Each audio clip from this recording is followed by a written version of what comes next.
आवाज आ रही है गुरु बढ़िया आ रही है। प्रस्तुत कीजिए वक्तव्य। जी? अस्मद्गुरुभ्यो नमः। अस्मत्परम गुरुभ्यो नमः। अस्मत्सर्वगुरुभ्यो नमः। श्री राधा कृष्णाभ्यां नमः। श्रीमते रामानुजाय नमः। लंबोदरं परं सुन्दरमेकदन्तं रक्तांबरं त्रिनयनं परमं पवित्रम् उद्यद्दिवाकरनिभोज्वलकान्तिकान्तं विघ्नेश्वरं सकलं विघ्नहरं नमामि। शरीरं स्वरूपं ततो कलत्रं यशश्चारुचित्रं धनं मेरुतुल्यं मनश्चैनलग्नं श्रीगुरुरङ्घ्रिपद्मे ततः किं ततः किं ततः किं ततः किं नारायणं नमस्कृत्य नरं चैव नरोत्तमं देवीं सरस्वतीं व्यासं ततो जयमुदीरये। जयतु जयतु देवो देवकी तन्दनोऽयं जयतु जयतु कृष्णो वृष्णिवंश प्रदीपः जयतु जयतु मेघ श्यामलः कोमलाङ्ग जयतु जयतु पृथ्वी भारनाशो मुकुन्दः कृष्ण त्वदीय पदपङ्कजपञ्जरान्तम् अद्यैव मे विशतु मानसराजहंसः प्राणप्रयाणसमये कपवातपित्ते कण्ठावरोधन् विधौ स्मरणं कुतस्ते बर्हापीडं नटवरवपुकर्णयो कर्णिकारं बिभ्रदवास कनककपिशं वैजयन्तीं च मालां रन्ध्राणवेणोरधरसुदया पूरयन् गोपवृन्दे वृन्दावरण्यं स्वपदरमणं प्राविशद्गीतकीर्ति करारविन्देन पदारविन्दं मुखारविन्दे विनिवेशयन्तं वटाय पत्रस्य पुटे शयानं बालं मुकुन्दं मनसा स्मरामि। रामाय रामभद्राय रामचन्द्राय वेधसे रघुनाथाय नाथाय सीताया पतये नमः। करारविन्देन पदारविन्दं मुखारविन्देन विनिवेशयन्तं वटाय पत्रस्य पुटे शयानं बालं मुकुन्दं मनसा स्मरामि। अञ्जनानन्दनं वीरं जानकीशोकनाशनं कपीशमक्षहन्तारं वन्दे लङ्काभयङ्करम् मूकं करोति वाचालं पङ्गुं लङ्घयते गिरिं यत्कृपातमहं वन्दे परमानन्दमाधवम्। भक्तजनों, हम परम सौभाग्यशाली हैं कि हम साक्षात पुराण पुरुषोत्तम भगवान नारायण की उस मंगलमयी अमृतमयी कथा का श्रवण कर रहे हैं जो जीवन का कल्याण करने वाली है। किसी भी पवित्र अनुष्ठान या कथा में प्रवेश करने से पूर्व अपने अंतकरण को शुद्ध करना अनिवार्य है। तो आइए हम एक छोटे से कीर्तन के माध्यम से अपने अंतकरण को शुद्ध करते हैं। मन में बसा कर तेरी मूर्ति उतारू मैं गिरधर तेरी आरती। मन में बसा कर तेरी मूर्ति उतारू मैं गिरधर तेरी आरती।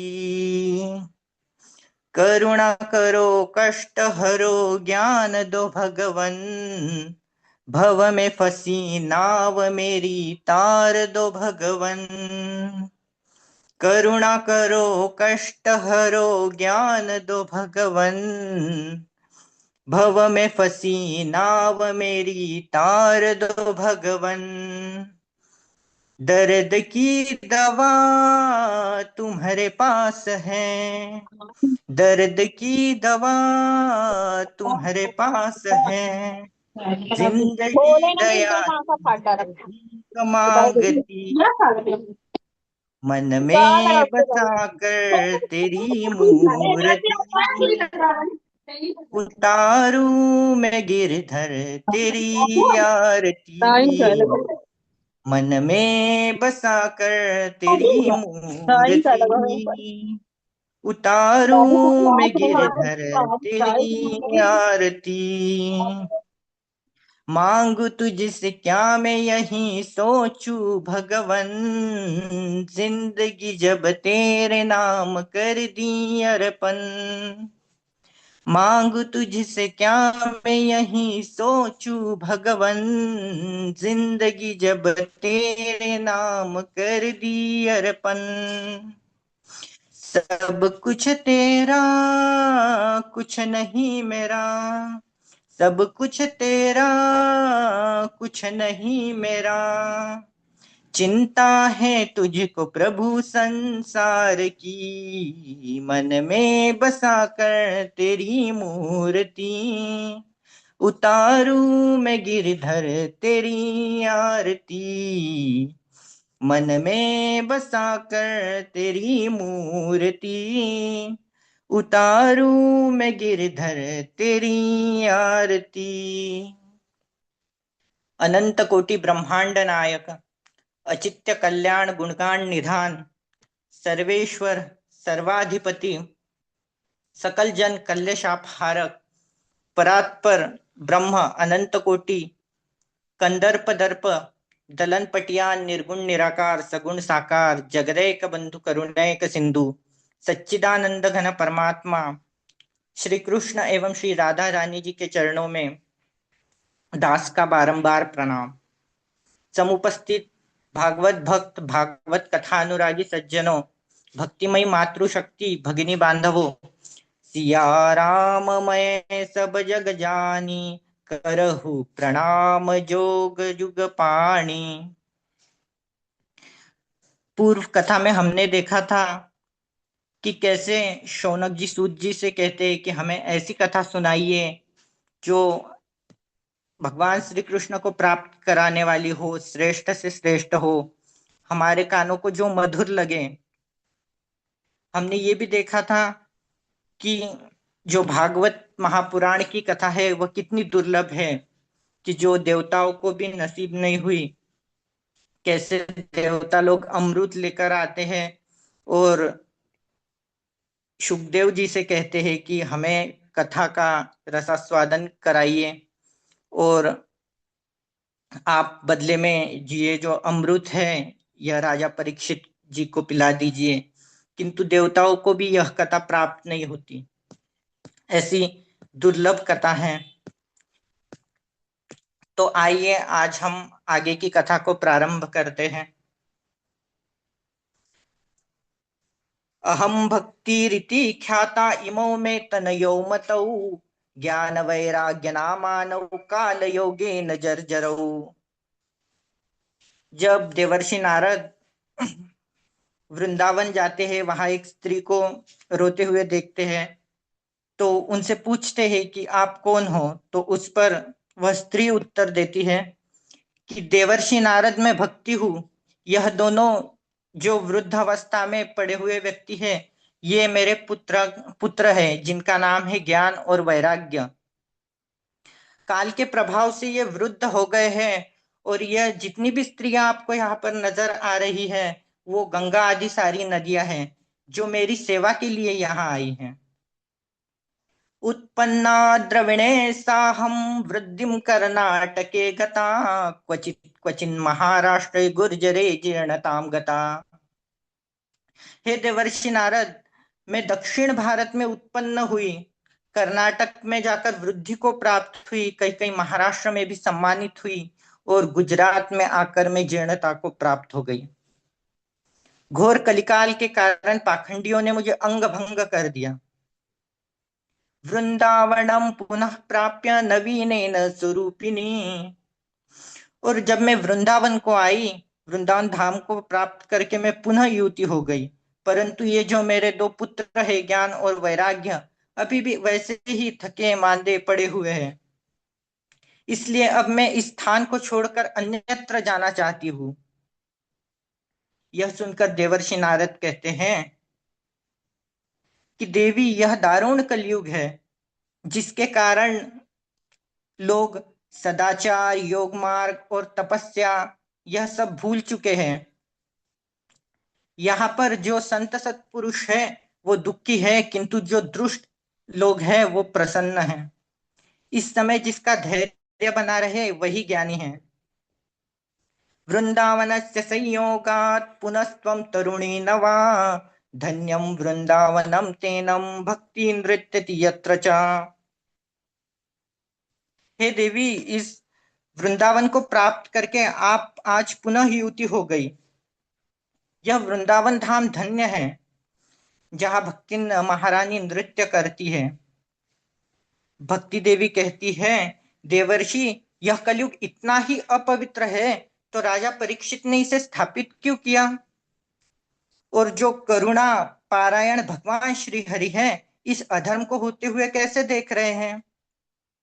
तो इस पर देवर्षि कहते हैं, देवी, जिस दिन भगवान श्री कृष्ण इस लोक को छोड़कर अपने परम धाम में गए, उसी समय साधनों में बाधा पहुंचाने वाला जो कलयुग है वो आ खड़ा हुआ। दिग्विजय के समय राजा परीक्षित की दृष्टि जब इस कलयुग पर पड़ी तो कलयुग दीन के समान उनकी शरण में आ गया। भ्रमर के समान सारग्राही बनकर राजा परीक्षित ने देखा, यत् फलम नास्ति तपसा न योगेन समाधिना, तत्फलम लभते सम्यक कलौ केशव कीर्तनात्। जो फल अन्य युगों में तपस्या, योग, समाधि द्वारा भी प्राप्त नहीं होते थे, वह इस कलयुग में मात्र भगवान श्री हरि के कीर्तन से प्राप्त हो जाते हैं। इस एक गुण के कारण राजा परीक्षित ने कलयुग को स्थापित किया। देवी, इस कलिकाल के कारण पृथ्वी के संपूर्ण पदार्थ बीजहीन भूसी के समान व्यर्थ हो गए हैं। धन के लोभ के कारण कथा का सार चला गया। अयम तु युग धर्मो ही वर्तते कस्य दूषणम। देवी, यह युग धर्म ही है, इसमें किसी का कोई दोष नहीं। नारद जी के इन वचनों को सुनकर भक्ति महारानी को बहुत आश्चर्य हुआ। उन्होंने कहा, देवर्षि, आप धन्य हैं, तथा मेरे भाग्य से ही आपका यहाँ आना हुआ। साधुओं का दर्शन तो इस लोक में समस्त सिद्धियों को प्राप्त कराने वाला है। जयति जगति मायां यस्य कायाधवस्ते, रचन वचनमेकं केवलं चाकलय्य, ध्रुवपदमपि यत्कृपातो ध्रुवोऽयं सकल कुशल पात्रं ब्रह्मपुत्रं नतास्मि। आपके एकमात्र उपदेश को धारण करके कदायु नंदन प्रहलाद ने माया पर विजय प्राप्त कर ली, और आपकी ही कृपा से ध्रुव ने ध्रुवपद को प्राप्त कर लिया। ऐसे ब्रह्मा जी के पुत्र देवर्षि नारद को मैं प्रणाम करती हूँ। इस पर देवर्षि नारद कहते हैं, देवी, आप भगवान श्री कृष्ण के चरण कमलों का स्मरण करो, आपका दुख दूर हो जाएगा। जिन भगवान श्री कृष्ण ने कौरवों के अत्याचारों से द्रौपदी की रक्षा की, वो भगवान श्री कृष्ण कहीं गई नहीं है। आपको तो वह प्राणों से भी ज्यादा स्नेह करते हैं, और आपके बुलाने पर तो वो नीचों के घर भी चले आते हैं। देवर्षि नारद ने जब इस प्रकार भक्ति की महिमा का वर्णन किया तो भक्ति महारानी ने कहा, देवर्षि, आपने क्षण भर में मेरा दुख दूर कर दिया। अब ऐसा प्रयास कीजिए कि मेरे पुत्रों का भी दुख दूर हो जाए और इन्हें भी चेतना प्राप्त हो जाए। भक्ति महारानी के इस प्रकार कहने पर देवर्षि नारद ज्ञान और वैराग्य को हिला डुलाकर उठाने का प्रयास करने लगे।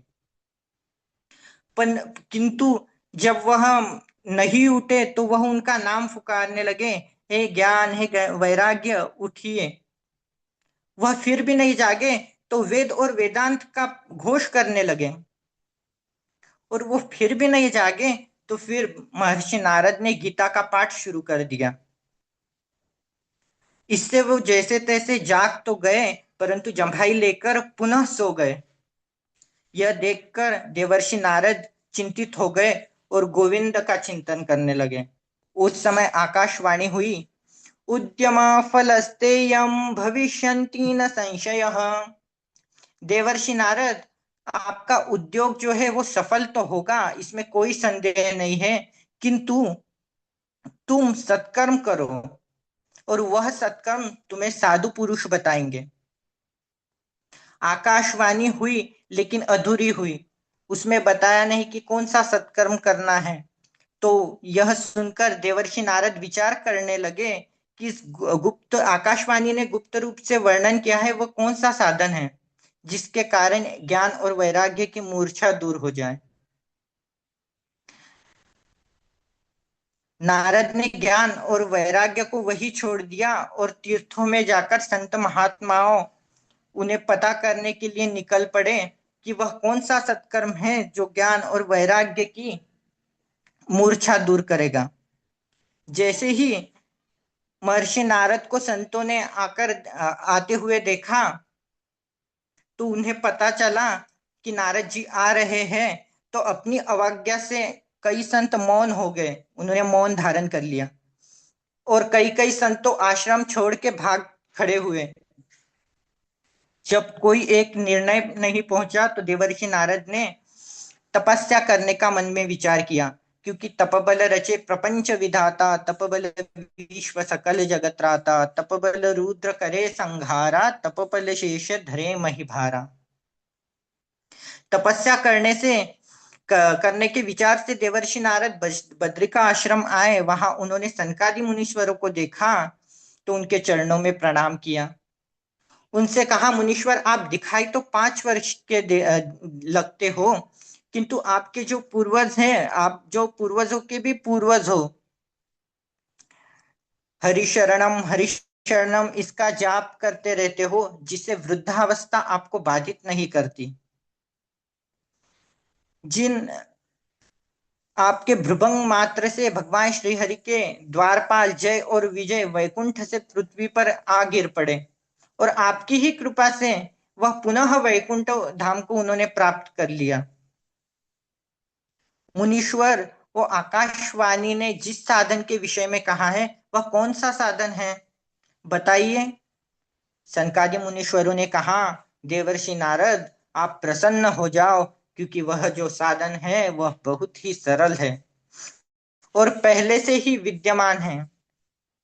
श्रीमद्भागवत लाप सतु गीत शुकादि, वह है श्रीमद् भागवत की कथा जिसका गान शुकादि मुनीश्वर करते हैं। श्रीमद् भागवत के द्वारा ज्ञान, वैराग्य और भक्ति, इन तीनों को महान बल मिलेगा और ज्ञान और वैराग्य के कष्ट भी दूर हो जाएंगे। देवर्षि नारद कहते हैं, हे मुनीश्वर, जब वेद वेदांत और गीता पाठ करने से ज्ञान और वैराग्य की मूर्छा दूर नहीं हुई, तो श्रीमद् भागवत से कैसे होगी? क्योंकि श्रीमद् भागवत के प्रत्येक श्लोक में, प्रत्येक पद में वेदों का ही तो अर्थ है। सनकादि मुनीश्वरों ने कहा, जैसे जड़ से लेकर शिखा तक वृक्षों में रस विद्यमान है, किंतु जो स्वाद आता है वो फल से ही आता है, वह लता और शिखा से नहीं प्राप्त हो सकता। जैसे दूध में घी विद्यमान है, परंतु जो पकवान बनाए जाते हैं वो केवल घी से ही बनेंगे, दूध से नहीं बनेंगे। जब हम यज्ञ में घी के द्वारा आहुति देते हैं तो अग्नि प्रज्वलित होती है, किंतु अगर वही आहुति दुग्ध से दी जाए तो अग्नि शांत हो जाएगी। जिस प्रकार गन्ने के प्रत्येक पर्व में शर्करा विद्यमान है, परंतु यदि खीर बनानी हो तो गन्ने के पर्व से उसमें मिठास नहीं आएगी, मिठास तो शर्करा डालने से ही आएगी। वेदोपनिषदाम सारा जाता भागवती कथा, यह जो श्रीमद् भागवत की कथा है, यह वेदों का सार है, सर्वस्व है। देवर्षि नारद ने कहा, मुनीश्वरों, मुझे भागवत की कथा कहाँ करानी चाहिए, उसके लिए उपयुक्त स्थान बताइए। सनकादि मुनीश्वरों ने कहा, गंगा द्वारम समीपे तु तटमानंद नामकम। गंगा द्वार के समीप एक आनंद नामक तट है, वहां नवीन और कोमल बालुका के ऊपर मंच बनाओ और भागवत की कथा का प्रारंभ करो। देवर्षि नारद ने सोचा कि सनकादि ऋषियों से और श्रेष्ठ हमें वक्ता कौन मिलेगा भागवत की कथा करने के लिए। तो देवर्षि ने वही उनके हाथ में नारियल थमा दिया और अपने साथ ही हरिद्वार ले आए। बड़ा सुंदर मंच बनाया, व्यास गद्दी बनाई, उनमें सनकादि मुनीश्वरों को बिठाया। सनकादि मुनीश्वरों ने जैसे ही भागवत की कथा प्रारंभ की, त्रिलोक में हल्ला मच गया। ब्रह्मा, विष्णु, रुद्र आदि सारे देवता, भृगु, वशिष्ठ, च्यवन आदि सारे ऋषि, वेद, वेदांत, मंत्र, यंत्र, तंत्र, 17 पुराण, गंगा आदि नदियां और समस्त तीर्थ मूर्तिमान होकर सुनने लगे और प्रकट हो गए। तत्रैव गंगा यमुना त्रिवेणी गोदावरी सिंधु सरस्वती च वसन्ति सर्वाणि तीर्थानि तत्र यत्राच्युतोदार कथा प्रसंग। जहाँ भगवान श्री हरि की कथा होती है, वहां गंगा आदि नदियां समस्त तीर्थ मूर्तिमान होकर प्रकट हो जाते हैं। देवर्षि नारद ने सभी को आसन दिया तथा सभी जय जयकार करने लगे। सनकादि मुनीश्वरों ने भागवत की महिमा का वर्णन प्रारंभ किया। सदा सेव्या श्रीमद्भागवती कथा यस्या श्रवण मात्रेण हरिश्चित्तम समाश्रयेत्। भागवत की कथा का सदा सेवन करना चाहिए, सदा श्रवण करना चाहिए। इसके श्रवण मात्र से ही श्री हरि हृदय में आकर विराजमान हो जाते हैं। किम श्रुतैर्बहुभिः शास्त्रे पुराणैश्च भ्रमावहै एकं भागवतं शास्त्रं मुक्तिदानेन गर्जति। बहुत से पुराण और शास्त्रों को सुनने से क्या उपयोग, यह तो केवल भ्रम उत्पन्न करने वाले हैं। किंतु मुक्ति प्रदान करने वाला तो एकमात्र शास्त्र है और वह है भागवत शास्त्र। वही गर्जना कर रहा है।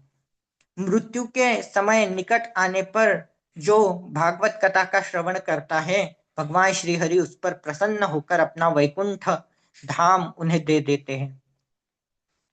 जो पुरुष स्वर्ण के सिंहासन पर श्रीमद् भागवत की पोथी को रखकर दान करता है, उसे गोलोक धाम की प्राप्ति होती है। आजन्म मात्रमपि येन शठेन किंचित् चित्तं विधाय शुकशास्त्र कथान पीता चांडालवच्चकरवदतेन नीतं मिथ्या स्वजन्म जननी दुख भाजा। जिन्होंने अपने जीवन में मन लगाकर भागवत का श्रवण नहीं किया, वह चांडाल अथवा गधे के समान है। उन्होंने व्यर्थ में ही अपनी माता को प्रसव पीड़ा प्रदान की है। वह जीते जी मुर्दे के समान और मनुष्य रूप में भार और पशु रूप के समान है।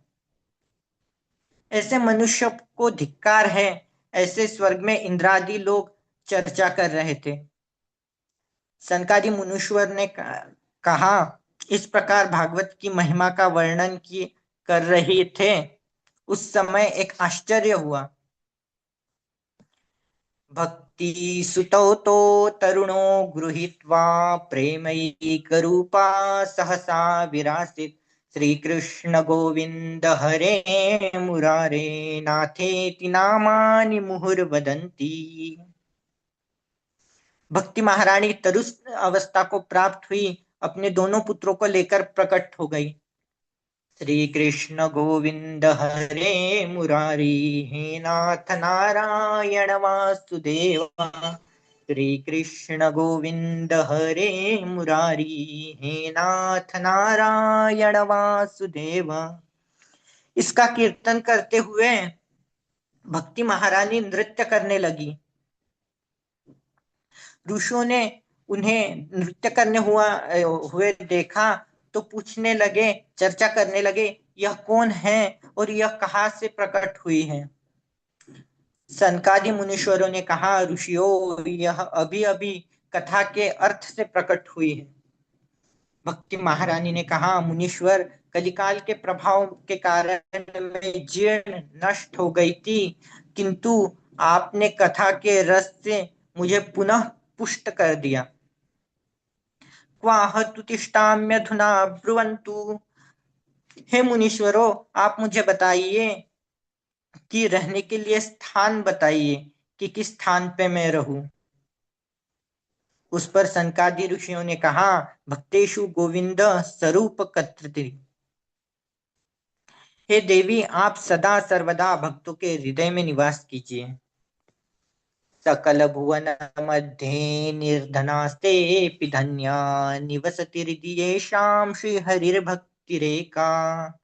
हरिरपि निजलोकं सर्वथा तो विहाय प्रविशति हृदि तेषां भक्त सूत्रोपनद्ध। संपूर्ण त्रिभुवन में वो लोग निर्धन होके भी धनवान हैं जिनके हृदय में भगवान श्री हरि की एकमात्र भक्ति निवास करती है।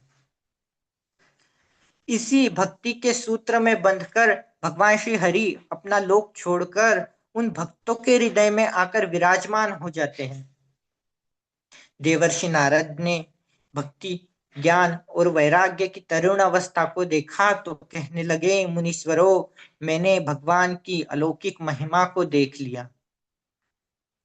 के विशुद्धयन्ति वदन्तु मह्यम्। हे मुनीश्वरों, अब यह बताइए कि इस भागवत को सुनने से कौन कौन से लोग पवित्र हो जाते हैं। सनकादि मुनीश्वरों ने कहा, हे मानवा, पाप कृतस्तु सर्वदा सदा दुराचारता विमार्गगा क्रोधाग्निदग्धा कुटिलाश्च कामिनः सप्ताह यज्ञेन कलौ पुनन्ति ते। जो मनुष्य सर्वदा पाप करते रहते हैं, जो दुराचारी है, जो कुमार्गगामी है, क्रोध की अग्नि में जलते रहते हैं, जो कुटिल है, जो कामी है, ऐसे लोग भी कलयुग में भागवत के सुनने से पवित्र हो जाते हैं। देवर्षि ने इस विषय में तुम्हें एक इतिहास सुनाता हूं जिसके सुनने मात्र से पाप नष्ट हो जाते हैं।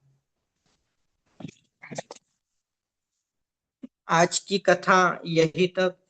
आगे का जो प्रसंग है बड़ा ही पावन प्रसंग है, धुंधली धुंधुकारी, और उसकी कैसे मुक्ति होती है इसका वह हम अगले पर्व में देखेंगे। राधे राधे गुरु जी। हाँ, राधे राधे। ठीक है, बहुत सुंदर। मयूर जी, आपने बहुत अच्छे से बोलने का प्रयास किया। ये आपका कौन सा दूसरा है कि तीसरा वक्तव्य है? गुरुदेव, ये हमारा दूसरा है। ठीक है, बहुत अच्छा आपने किया है दूसरी बार में। बहुत अच्छा अभ्यास हुआ आपका। और आने वाले प्रवचन आपके और बेहतर होंगे। बहुत बढ़िया, प्रभु कृपा बनी रहे, है ना। और कल नई लिस्ट आ जाएगी, तो आप लोग भी, जो नए लोग जुड़े हैं, वो लोग तैयार रहिए प्रवचन करने के लिए। ठीक है, अभी समय है, एक दो भजन कोई सुनाना चाहें तो स्वागत है। स्वतंत्रता दिवस है तो चलो गीत एक आध तो सुना दो। पूर्वी जी भी जुड़ी हुई है ना। गुरु इसी जी, हम भजन सुनाएंगे क्या? या भजन सुनाए या कोई हम भी गीत गुरु सुनाना जी चाहे एक तो। सुनाए। हाँ, आप गीत सुनाएंगे या भजन, ये बताइए स्वतंत्रता दिवस का। हम गीत सुनाएंगे स्वतंत्रता दिवस पे। ठीक है, स्वागत है। तो गुरु जी, हम भजन सुनाएंगे। ठीक है, ठीक है, उसके बाद तैयार रहिएगा आप। शुभम जी सुनाइए, फिर जी। मंजू शर्मा। एक सेकंड गुरु जी।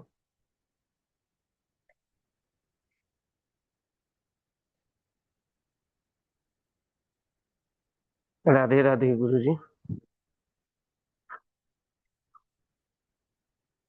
जहाँ डाल डाल पर सोने की चिड़िया करती है बसेरा, वह भारत देश है मेरा, वह भारत देश है मेरा। जहाँ डाल डाल पर सोने की चिड़िया करती है बसेरा, वह भारत देश है मेरा, वह भारत देश है मेरा। जहाँ सत्य अहिंसा और धर्म का पग पग लगता डेरा, हरिओम हरिओम हरिओम हरिओम। जहाँ सत्य अहिंसा और धर्म तेरा, वह भारत देश है मेरा, वह भारत देश है मेरा। हरि ओम, हरि ओम, हरि ओम, हरि ओम। यह धरती वो जहाँ ऋषि मुनि जपते हरि नाम की माला। हरि ओम, हरि ओम, हरि ओम, हरि ओम। यह धरती वो जहाँ ऋषि मुनि जपते हरि नाम की माला। जहाँ हर बालक एक मोहन है और राधा एक बाला। जहाँ राधा एक बाला। जहाँ सूरज सबसे पहले आकर डाले अपना डेरा। वह भारत देश है मेरा, वह भारत देश है मेरा। जहाँ गंगा यमुना कृष्ण और कावेरी बहती जाए। हरि ओम, हरि ओम, हरि ओम, हरि ओम। जहाँ गंगा यमुना कृष्ण और कावेरी बहती जाए। जहाँ उत्तर दक्षिण पूरब पश्चिम को अमृत पिलाए, को अमृत पिलाए। कहीं यह जल फल और फूल उगाए, केसर कहीं बिखेरा। वह भारत देश है मेरा, वह भारत देश है मेरा, वह भारत देश है मेरा। अलबेलों की इस धरती के त्योहार भी है अलबेले। अलबेलों की इस धरती के त्योहार भी है अलबेले। कहीं दिवाली की जगमग है होली के कहीं है मेले। हरि ओम, हरि ओम, हरि ओम, हरि ओम। अलबेलों की इस धरती के त्योहार भी है अलबेले। कहीं दिवाली की जगमग है होली के कहीं है मेले। जहाँ राग रंग और हंसी खुशी का चारों ओर है घेरा। वह भारत देश है मेरा, वह भारत देश है मेरा। जहाँ आसमान से बातें करते मंदिर और शिवालय। किसी नगर में किसी द्वार पर कोई ना ताला डाले। हरि ओम, हरि ओम, हरि ओम, हरि ओम।